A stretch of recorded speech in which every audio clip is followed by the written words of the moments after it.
The courtroom was silent, the kind of silence that felt alive, crawling through the air and suffocating those within its reach. Marcus Hale sat at the defendant's table, his tailored navy suit immaculate, as if even in disgrace, he could not let his armor crack. His face, carved from stone, betrayed no emotion as the judge's gavel struck, sending an echo that seemed to linger in the cavernous space. "Mr. Hale," Judge Whitaker began, her voice steady but laced with disdain, "your actions have caused irreparable harm to countless lives. This court finds it necessary to impose not just legal, but moral consequences." Marcus adjusted his cufflink, his eyes narrowing at the word moral. The courtroom murmured, the whispers of the ruined and the outraged mixing into a low hum. Whitaker continued, undeterred, "You are hereby sentenced to participate in a mandatory therapeutic rehabilitation program for 6 months. Weekly group therapy sessions. Non-compliance will result in immediate imprisonment." A ripple of shock coursed through the room. Therapy? Of all things. This was their retribution. Marcus clenched his jaw, suppressing a smirk. They wanted him to reflect, to repent. He'd faced CEOs, shareholders, and hostile takeovers. What could a therapist possibly teach him? As he rose from his seat, the weight of the stairs bore down on him, Clara's especially. Her face, etched with pain and fury, was a portrait of those who had fallen in his empire's shadow. Yet Marcus walked past her without a glance, his polished shoes clicking against the marble floor, a sound of defiance. The therapy room was unimpressive cheap. Beige chairs encircled a coffee table littered with tissues and lukewarm tea. The fluorescent lighting buzzed faintly, illuminating walls adorned with insipid motivational posters. It was the antithesis of Marcus's world, one built on sleek glass towers and glittering boardrooms. Here, power had no currency. "Mr. Hale," a calm voice greeted him. Dr. Evelyn Carter stood by the doorway, her presence almost unnervingly serene. Dressed in muted tones, her demeanor exuded a quiet authority that contrasted sharply with Marcus's own brash confidence. She extended a hand, which he shook with calculated indifference. "I hope you find this space conducive to growth," she said, her tone neutral, but her eyes sharp, as if she saw through the carefully curated facade. "Your seat is over there." Marcus scanned the group. 5 others sat in the circle, their gazes ranging from wary to hostile. He recognized none of them, but felt the weight of judgment nonetheless. He settled into his chair, the cushion firm, the room suffocating. "We begin with introductions," Evelyn said, her voice breaking the tension. "This is a space for honesty and accountability. I encourage each of you to share what brought you here." A man to Marcus's left spoke first. Tom, a construction worker whose gambling addiction had cost him his family. Then came Clara.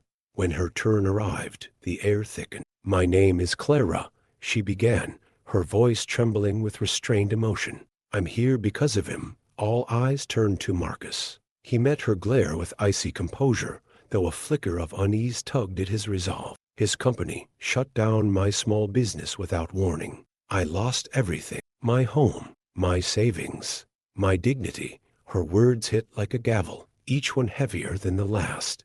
"I'm here because I want to know if men like him can even feel remorse." The group fell silent. Evelyn's gaze shifted to Marcus, unyielding yet patient. "Would you like to respond, Mr. Hale?" He leaned back, crossing his legs. "I don't see how pointing fingers solves anything," he said coolly. "Business is business.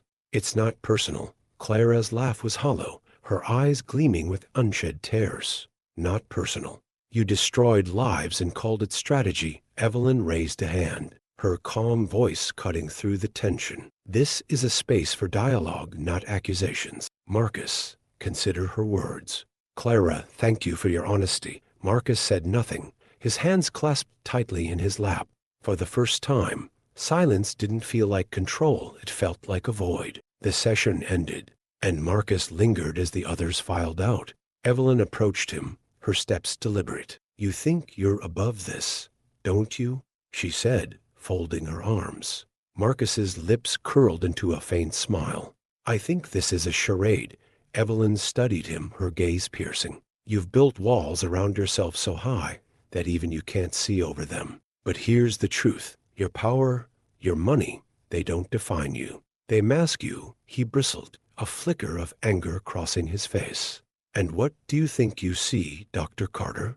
A man who's terrified of what he'll find if he stops hiding. Her words hung in the air, heavier than the sentence he'd received. For the first time in years, Marcus Hale was at a loss for what to say. That night, Marcus returned to his penthouse, a fortress of glass overlooking the city he once ruled. The skyline glittered like a trophy case, but the view felt different, hollow. He poured himself a glass of scotch, the amber liquid catching the dim light, and sank into the leather armchair by the window. Clara's words echoed in his mind, sharp and unrelenting. Not personal. You destroyed lives. For years, he'd worn his ruthlessness like armor, dismissing casualties as collateral. But now, sitting alone in the stillness, the weight of it all began to press down on him. He swirled the scotch, staring into its depths as if it held answers. A faint knock at the door broke his reverie. He frowned. Visitors were rare, especially uninvited ones. He set the glass down and crossed the room. When he opened the door, no one was there. Only an envelope, stark white, against the dark marble floor, lay waiting. He picked it up, his name scrawled in bold, unfamiliar handwriting. Inside was a single note. You think this is the end. It's just the beginning. Marcus's grip tightened, the paper crinkling beneath his fingers. He glanced down the hallway, but it was empty. Closing the door, he leaned against it, the note still in his hand. For the first time in years, a sliver of unease crept into his chest. He stared at the note, the words taunting him, their implications vast and unknowable. And for the first time, Marcus Hale felt something he hadn't in years, the stirrings of doubt. The therapy room buzzed with quiet tension, a murmur of unspoken words as the group settled into their chairs. Marcus Hale entered with his usual calculated stride, his tailored suit once again a glaring contrast to the casual attire of the others. He surveyed the room, his gaze cold, impassive, until it landed on Clara. She avoided his eyes, her hands gripping a notebook in her lap. Dr. Evelyn Carter, seated calmly in her neutral-toned blouse and skirt, clasped her hands together. Today, I'd like us to discuss moments of loss, she began, her voice gentle but firm. What loss has taught us, and how it has shaped the choices we've made. Marcus stiffened slightly. Loss, he thought bitterly. What could these people possibly know about real loss? Tom spoke first, his deep voice laden with regret. I lost my family because I couldn't control myself. Gambling seemed like an escape, but it ended up taking everything. My wife, my kids, they don't even talk to me anymore. A heavy silence followed. Marcus glanced at Tom, noting the defeated slope of his shoulders, but said nothing. Then Clara shifted in her seat. Her movements were sharp, purposeful, like a blade being drawn. I'll go next, she said, her voice steady but laced with anger. She sat up straighter, her hazel eyes locking onto Marcus. I lost my business 2 years ago. It was everything to me. My life savings, my dream, my future. Gone. Marcus maintained his composure, though the temperature in the room seemed to rise. Clara's words hung in the air, pointed and deliberate. You see, she continued, her voice hardening, a big corporation bought out the property where my store was. No warning, no negotiation. They sent me a notice, gave me a week to vacate. I lost everything, my home, my dignity. And do you know who was behind it? The group froze, their gazes darting between Clara and Marcus.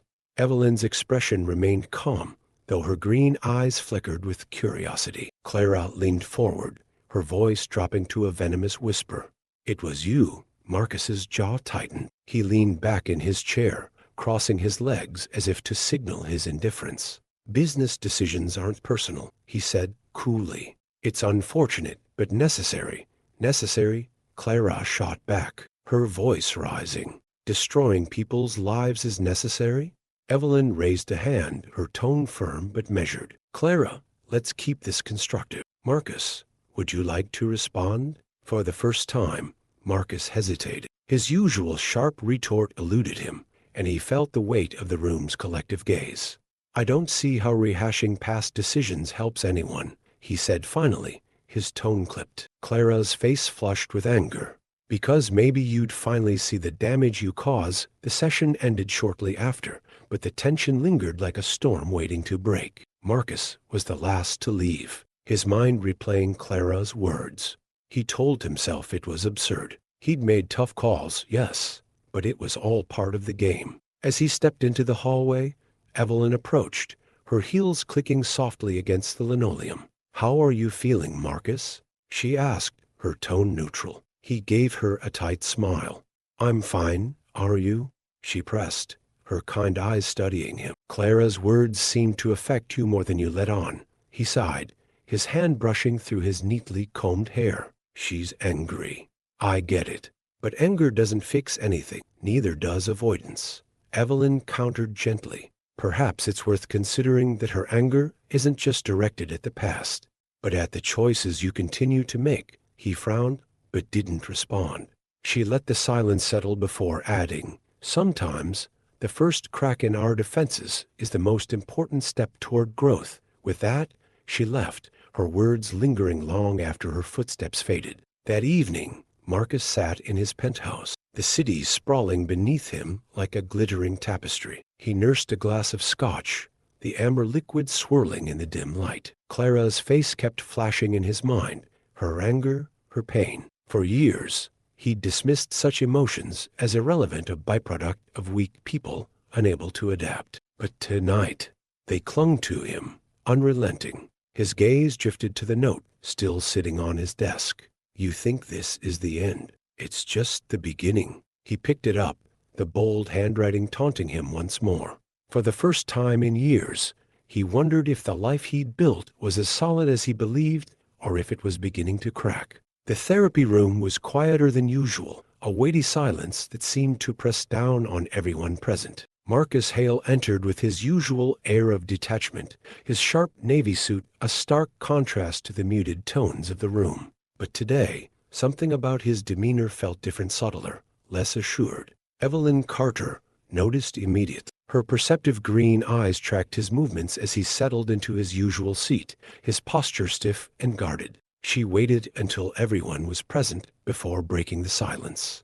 "Today, I want us to explore the roots of our struggles," Evelyn began, her calm voice carrying an undercurrent of purpose. "Often, the patterns we follow as adults are shaped by events we experienced long before we understood their impact. I'd like each of you to reflect on your past and share something that shaped who you are today."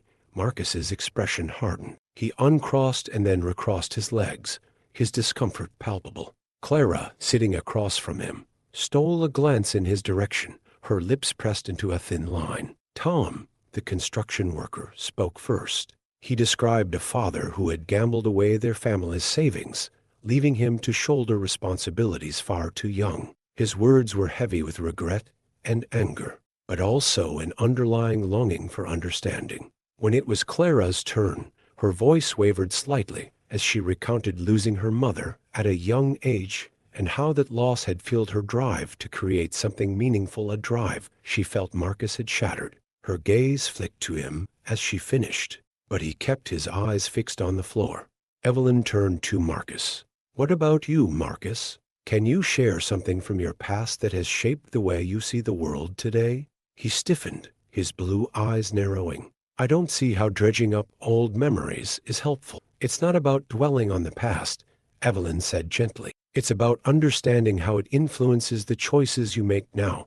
The group's collective attention was on him, a rare and unwelcome feeling. Marcus sighed, leaning back in his chair as though putting distance between himself and the room might soften the discomfort. "My father left when I was 13, he said finally, his voice clipped and controlled. It wasn't dramatic. No shouting, no slamming doors. He just stopped coming home. The room was silent, the weight of his words hanging in the air. Clara's expression softened slightly, though she said nothing. "What did that teach you?" Evelyn asked, her tone free of judgment. "That people leave," Marcus replied flatly. "And if you don't take control, you'll be left cleaning up their mess." Evelyn tilted her head slightly, her auburn hair catching the light. "So you learned to avoid relying on others." To rely only on yourself. He nodded, his jaw tightening. It worked, did it? Evelyn pressed, her voice calm but probing. Or did it just keep you from trusting anyone enough to let them in? Marcus's gaze darkened, his posture growing rigid. This isn't a therapy glitch where I cry about my father and suddenly become a better person. No, Evelyn agreed. But understanding why you build walls is the first step to deciding if you want to tear them down. The room was silent again, the group seemingly holding their breath. Marcus said nothing more, his face a mask of stone. But Evelyn's words had struck a nerve, and for the first time, the cracks in his armor felt wider. That evening, Marcus found himself in his penthouse once more, staring at the skyline. His glass of scotch sat untouched on the table, the city lights glittering below like a million tiny judgments. He thought about his father, about the evenings he'd sat by the window, waiting for a car that never pulled into the driveway, about the arguments he'd overheard, his mother pleading for answers while his father remained silent, about the day he realized no one was coming to fix the mess his family had become. His phone buzzed, pulling him from his thoughts. It was an email from his assistant, details of a potential acquisition, a deal that would put a dozen small businesses under his company's control. Normally, he would have forwarded it to his legal team without hesitation. But tonight, he hesitated. The memory of Clara's anger, the bitterness in her voice, resurfaced. He imagined the faces behind those small businesses, the lives that would be upended by his decisions. He closed the email without responding, a small but uncharacteristic act of defiance against his usual instincts. For the first time in years, Marcus Hale felt unsure not of his power, but of the cost at which he wielded it. The next therapy session came quickly. Evelyn noticed the faint shadows under Marcus's eyes, a sign of restless nights. As the group settled in, she gave him a small nod of encouragement. "We'll pick up where we left off," she said. "Marcus, would you like to continue?" He hesitated, then nodded, his voice quieter than before. "My father, he wasn't just absent, he was a gambler. He left us with nothing but debt." Clara's eyes widened slightly, and Tom leaned forward, his own story of loss reflected in Marcus's admission. "I decided early on that I'd never be in that position," Marcus continued, his voice gaining strength. "I wouldn't let anyone else's failures define my life. So I took control of everything, and in doing so," Evelyn said softly, "you ensured that no one could hurt you again. But at what cost?" Marcus looked away, his jaw tightening. He didn't have an answer, but for the first time, he wondered if the price of his control had been too high. The assignment was clear, but Marcus Hale hesitated. Revisiting his old neighborhood wasn't just an inconvenience, it was a crack in the fortress he'd built around himself. Yet, Evelyn Carter's voice echoed in his mind, steady and insistent. "Sometimes the only way forward is to confront what you've left behind." He stood by his car, the sleek black luxury vehicle, glaringly out of place in the modest streets of his childhood. The rows of houses were smaller than he remembered, their paint chipped, fences sagging under years of neglect. It was all so distant, like a photograph that had faded in the sun. But as he walked toward the weathered house at the end of the block, memories surfaced, unbidden and sharp. The creak of the porch steps under his polished shoes was achingly familiar. He raised a hand to knock but hesitated. What would he even say? "Hello, I abandoned this place years ago, but I thought I'd drop by for closure."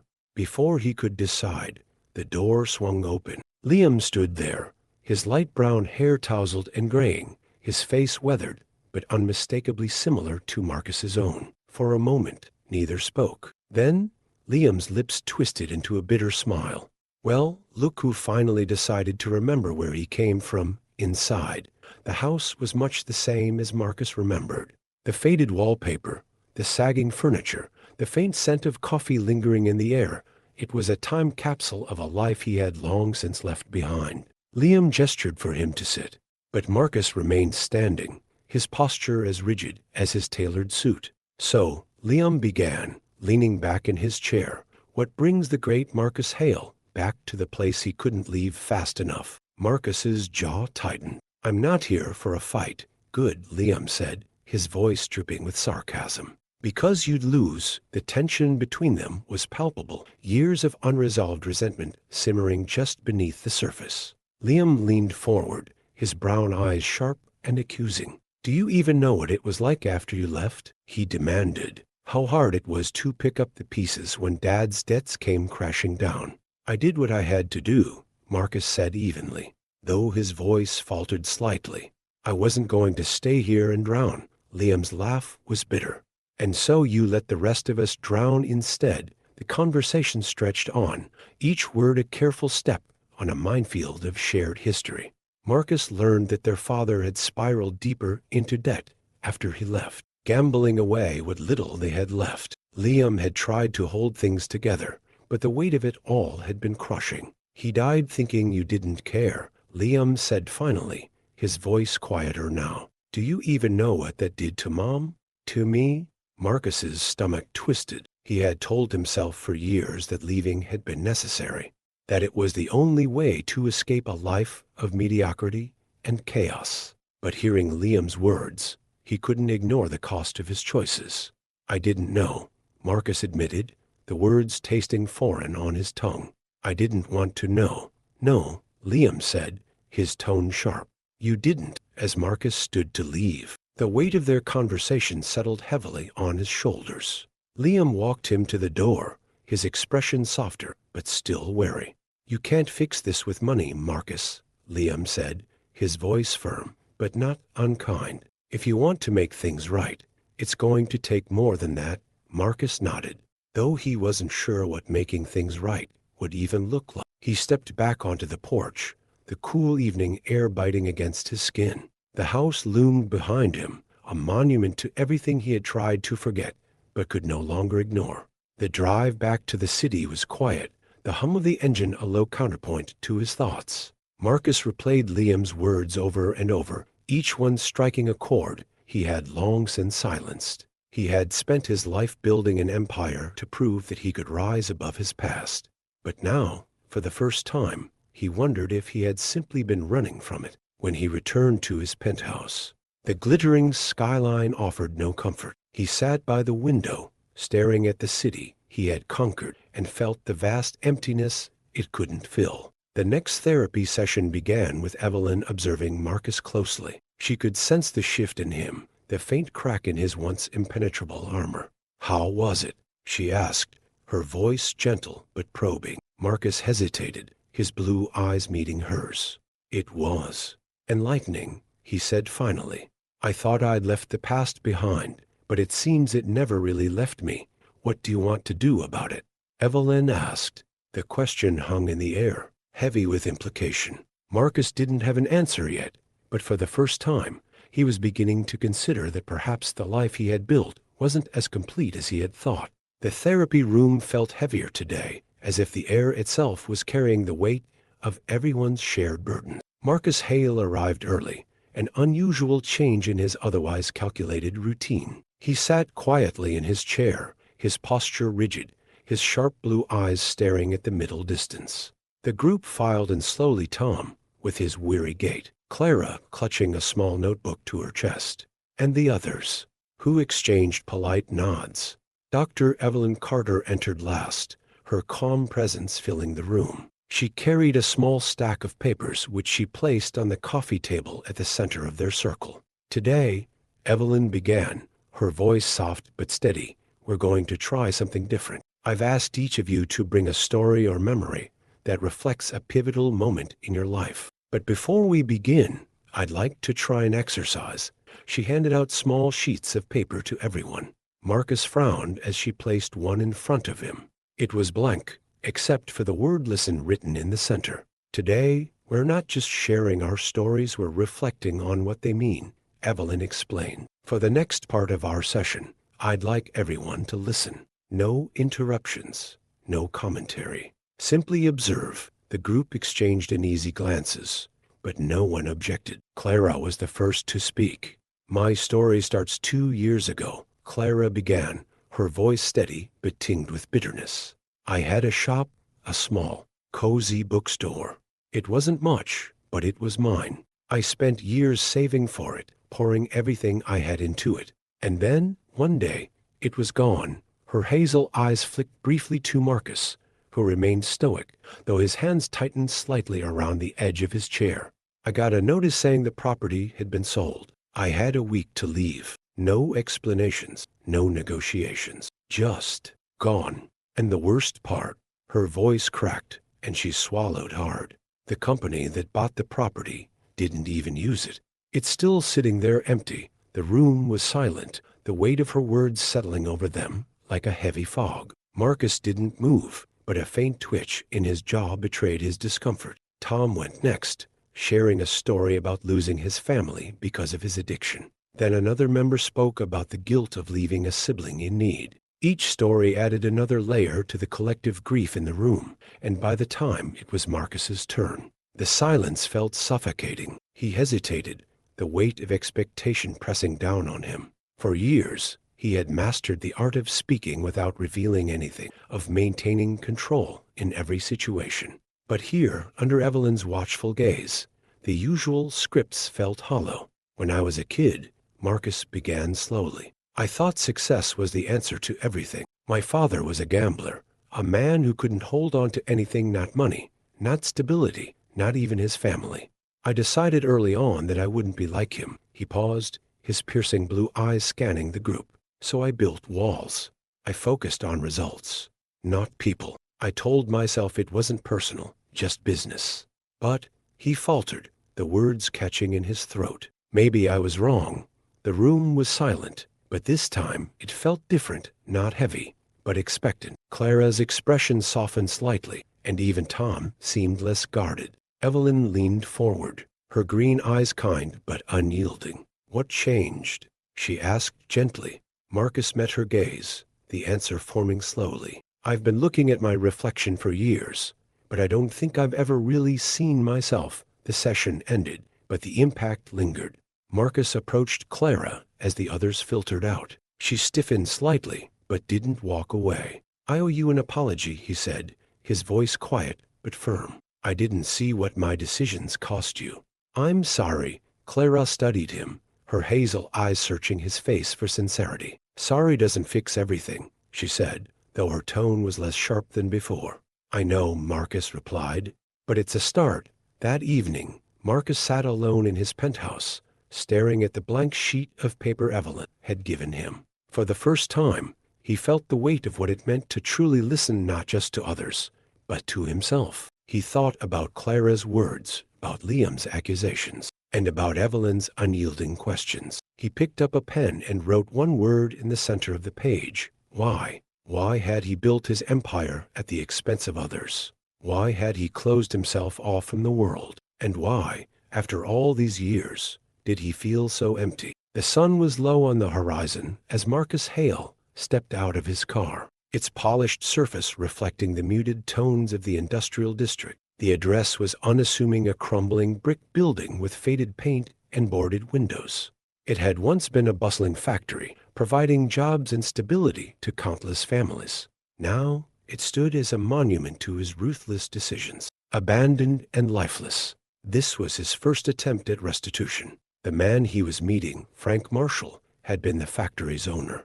Marcus had approved the acquisition that led to its closure, dismissing it as a minor detail in a multi-million-dollar deal. Frank had lost everything: his livelihood, his family's future, and the respect of his workers.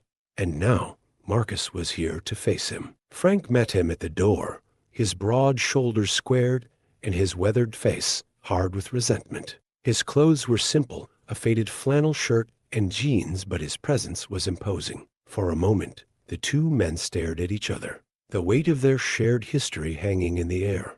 I didn't think you'd have the guts to show up, Frank said, his voice low and rough. I'm here to make things right, Marcus replied, his tone steady but less assured than usual. Frank laughed bitterly. Right? You think you can make this right?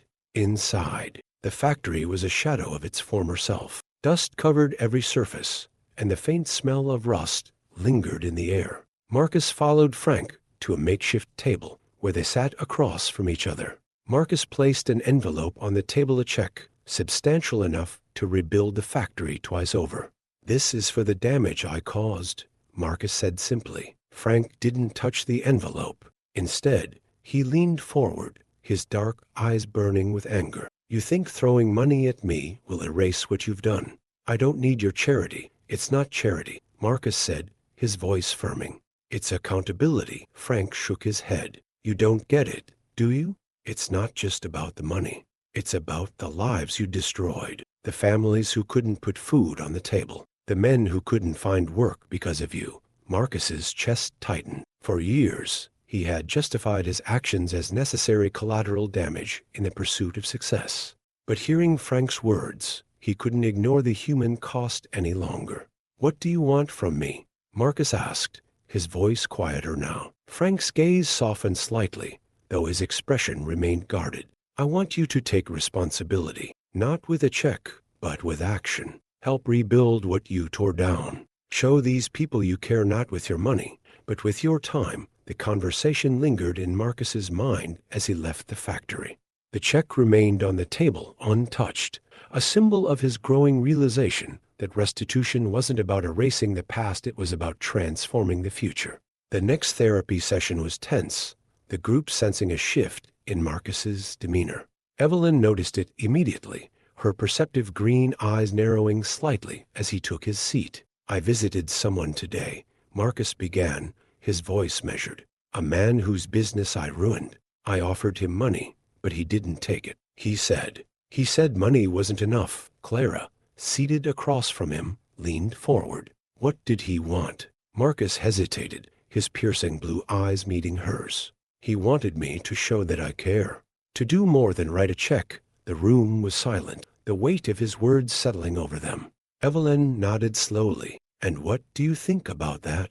I think he's right, Marcus admitted, the words feeling foreign but strangely liberating. Money's easy. Time, effort, that's what I've avoided. But maybe it's time to stop running. Over the next few weeks, Marcus began to act. He revisited businesses he had once dismissed as insignificant, offering not just financial restitution, but also his time and expertise.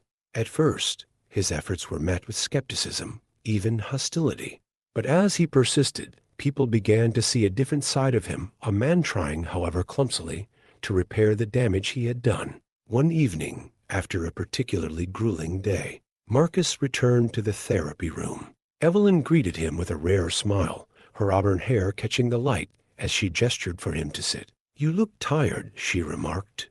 I am, Marcus admitted. But for the first time, it feels like the right kind of tired. Marcus Hale sat at his desk, the warm light of his study casting long shadows over the stack of papers in front of him. The list of names lay on top, the ink smudged from his repeated handling. Each name represented a story, a life disrupted by his relentless pursuit of success. But tonight, there was one name that stood out, a small business owner whose dreams he had crushed with a single signature. He leaned back in his chair, running a hand through his graying hair. His phone buzzed, breaking his thoughts.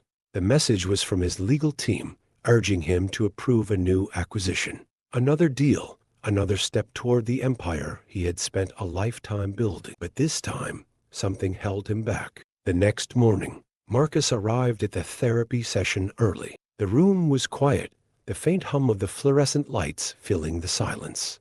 Evelyn Carter entered soon after, her calm presence grounding him. You seem conflicted, she said, taking her usual seat. Marcus hesitated, then nodded. There's a deal on the table, a big one. If I sign it, it'll secure everything I've worked for. But it'll destroy a small business, a family business. Evelyn studied him for a moment. And what does that decision mean to you now? Marcus sighed, his piercing blue eyes filled with a rare vulnerability. It means going back to who I was. Undoing everything I've been trying to change, Evelyn nodded. Then perhaps the choice isn't about the deal, it's about the kind of man you want to be. The group session that day was intense. Marcus listened as others shared their struggles, their victories, their moments of doubt. When it was his turn, he spoke about the deal. It's easy to justify things when you're at the top, he said, his voice steady but reflective. You tell yourself it's just business, that you're not responsible for the fallout. But now, I see the faces behind those decisions. And it's harder to look away. Clara, sitting across from him, gave a faint nod of approval. So what are you going to do? Marcus didn't answer immediately. Instead, he looked at Evelyn. I don't know yet, but I know I can't keep pretending it doesn't matter. That evening, Marcus made his decision. He arrived at the office late, the building eerily quiet. His legal team had left the documents on his desk, neatly arranged with a pen poised for his signature. He stared at them for a long moment, his mind replaying everything he had learned over the past weeks. Then, with a decisive motion, he tore the documents in half. The fallout was swift. His board of directors called an emergency meeting the next morning, their voices sharp with anger and disbelief. What were you thinking? One of them demanded. This deal was crucial. Marcus met their accusations with an unflinching gaze. It was the wrong deal, he said simply. I won't build my success on someone else's ruin anymore. The room erupted in protest. But Marcus stood firm. For the first time, he felt no need to justify his actions beyond the truth. Later that week, Marcus met with a small business owner whose livelihood he had protected. The man was wary, his gratitude tinged with skepticism. Why? He asked, his voice heavy with suspicion. Why would someone like you care? Marcus hesitated, then said, because I've been on the other side of this. I've seen what happens when someone doesn't care. And I don't want to be that person anymore. The man didn't respond immediately, but the tension in his shoulders eased slightly. Marcus knew it would take time to earn trust, but for the first time, he was willing to wait. Back in the therapy room, Evelyn smiled as Marcus recounted the events of the week. You've taken a big step, she said, but transformation isn't a single act. It's a process. I know, Marcus replied, and I'm ready for it. The therapy session was charged with an unusual energy. Evelyn Carter could sense it the moment Marcus entered the room. His steps were slower, his posture more subdued. His usually impenetrable facade showed signs of wear, like cracks in a carefully constructed wall.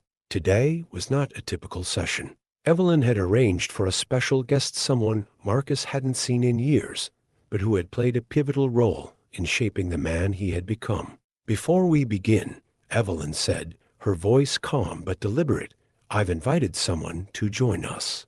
Someone who can help us explore the impact of unresolved conflict. The door opened, and Liam stepped inside.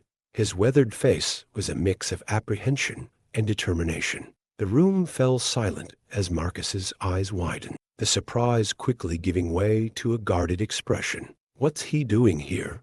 Marcus asked, his tone sharper than he intended. This is about reconciliation, Evelyn replied evenly. Both for you and for Liam. Liam sat across from Marcus, his posture tense but steady. For a moment, neither of them spoke. The group watched in quiet anticipation, the weight of the moment pressing down on everyone. You left us, Liam said finally, his voice low but steady. You left me to clean up Dad's mess, to deal with the debts, the shame, the aftermath. Marcus's jaw tightened. I did what I had to do. Staying would have ruined me, and walking away didn't ruin us. Liam shot back, his brown eyes burning with long-held resentment. You made your choice, Marcus. You chose yourself. The room was heavy with the tension of unspoken words. Evelyn intervened gently. Liam, what do you need from Marcus to begin moving forward? Liam hesitated, his hands clenching into fists before he released them. I need him to admit that what he did wasn't just about survival, it was selfish. And I need to know he regrets it. Marcus looked away, the faint hum of the fluorescent lights filling the silence. He had spent years convincing himself that his choices had been necessary, that leaving had been the only way to escape a life of mediocrity and chaos. But now, faced with his brother's pain, the lies he had told himself felt hollow. I do regret it, Marcus said finally, his voice quieter than usual. But not for the reasons you think. Liam's brow furrowed, his expression a mixture of confusion and curiosity. I regret that I didn't see how much I was hurting you, Marcus continued. I regret that I let my fear of failure blind me to what really mattered. And I regret that it took me this long to say it. Liam's shoulders sagged slightly, the tension in his body easing. Do you mean that? Or is this just another performance? Marcus met his brother's gaze, his piercing blue eyes uncharacteristically vulnerable. I mean it. The group sat in stunned silence as Liam leaned back in his chair, the weight of years of resentment beginning to lift. It's not enough, Liam said after a moment. But it's a start. The rest of the session was spent unpacking the shared pain between the brothers. Evelyn guided them with her usual calm precision, helping them navigate the jagged edges of their past. By the end, the atmosphere in the room had shifted. The anger was still there, but it no longer felt insurmountable.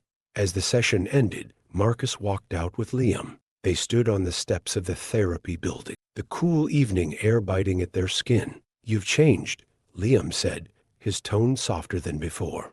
"Maybe," Marcus replied. "I'm trying to." Liam nodded, a faint smile tugging at the corner of his lips. "We'll see." Later that night, Marcus sat in his penthouse, staring out at the glittering city skyline. The conversation with Liam replayed in his mind, each word carrying the weight of years of regret and unspoken truths. For the first time, he felt the possibility of something he hadn't allowed himself to hope for in years: reconciliation. The glow of the camera lights was harsh, casting long shadows across Marcus Hale's face as he stood at the podium. The room was packed with reporters, their eager faces illuminated by the flashes of cameras. This was not the triumphant press conference Marcus was accustomed to. Today, the stakes were higher. In the weeks following his reconciliation with Liam and his continued efforts at restitution, Marcus's transformation had not gone unnoticed. But with progress came opposition. A former business partner, Daniel Cross, had resurfaced, threatening to reveal confidential details of Marcus's past deals. Deals that would confirm the extent of his unethical practices before his recent attempts at change. Marcus had two options: deny the allegations and preserve his fragile reputation, or confront them head-on and risk undoing the progress he had made. Earlier that day, Marcus had sat in Evelyn Carter's office, his usual composed demeanor cracking under the weight of the decision. "What if I lose everything?" he asked, his voice uncharacteristically strained. Evelyn leaned forward, her green eyes steady. "Then what will you gain?" He frowned, unsure of how to respond. She continued, "This is about more than your reputation, Marcus. This is about becoming the person you want to be. What choice aligns with that?" The question had stayed with him, echoing as he prepared his statement. Now, standing before the sea of reporters, Marcus took a deep breath. The room quieted, the tension thick enough to cut. "I've spent my life building an empire," he began, his voice steady despite the weight of the moment. "But in doing so, I made decisions that hurt people, decisions I justified as necessary for success. Today, I'm here to acknowledge those choices and take responsibility for them." A murmur rippled through the crowd. Marcus continued, unflinching. "Some of you may have heard about the allegations brought forward by Daniel Cross. Let me be clear. Those allegations are true. I prioritized profit over people, and I didn't consider the human cost of my actions. For that, I am deeply sorry."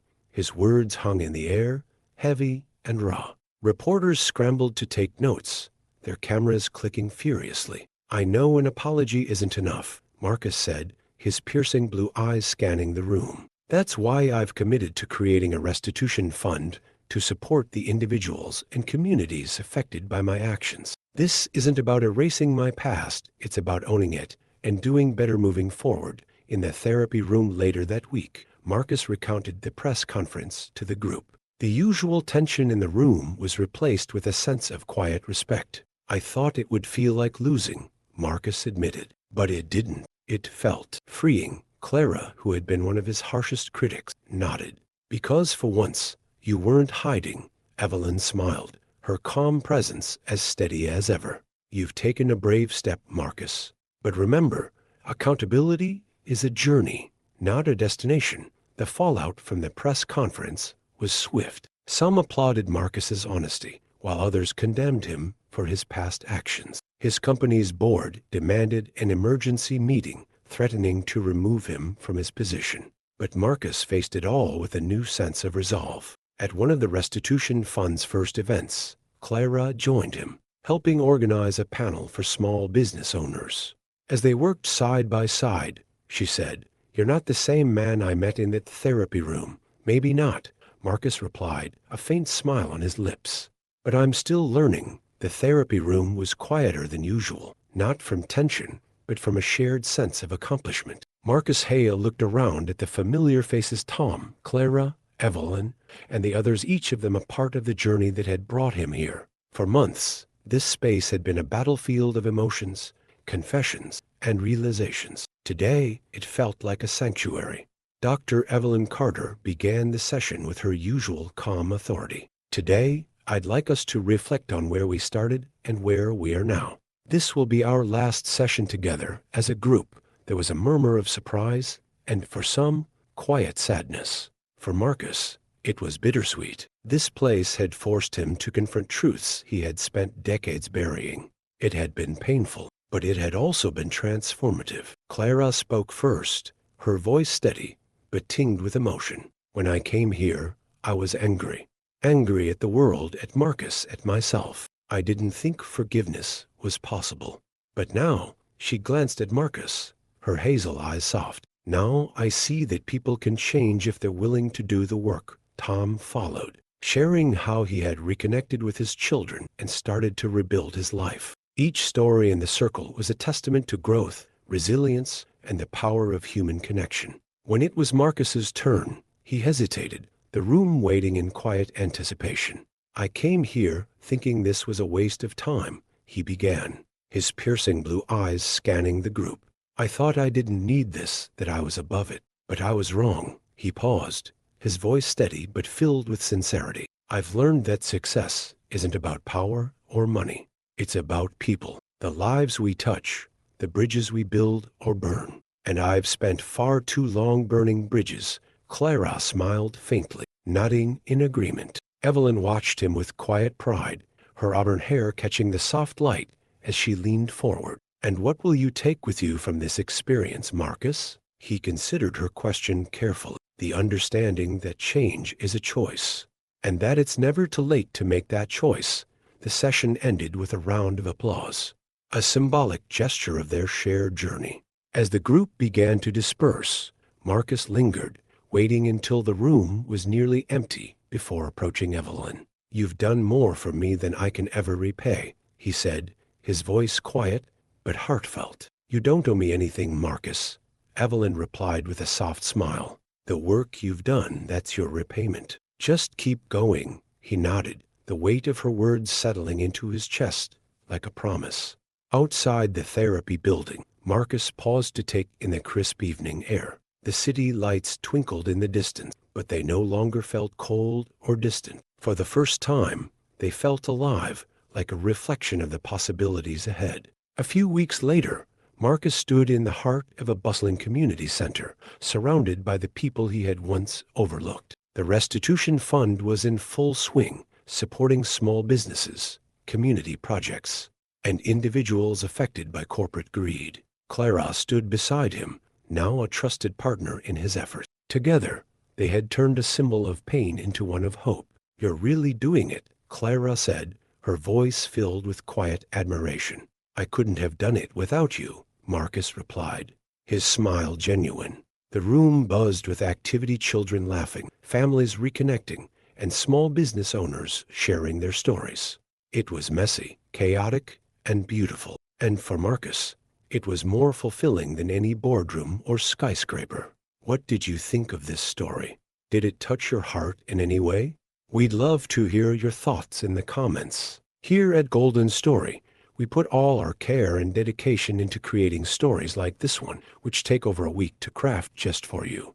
If you enjoyed it, don't forget to subscribe to our channel and leave a like. Your support helps us keep bringing meaningful and heartfelt content. Thank you, and see you in the next story.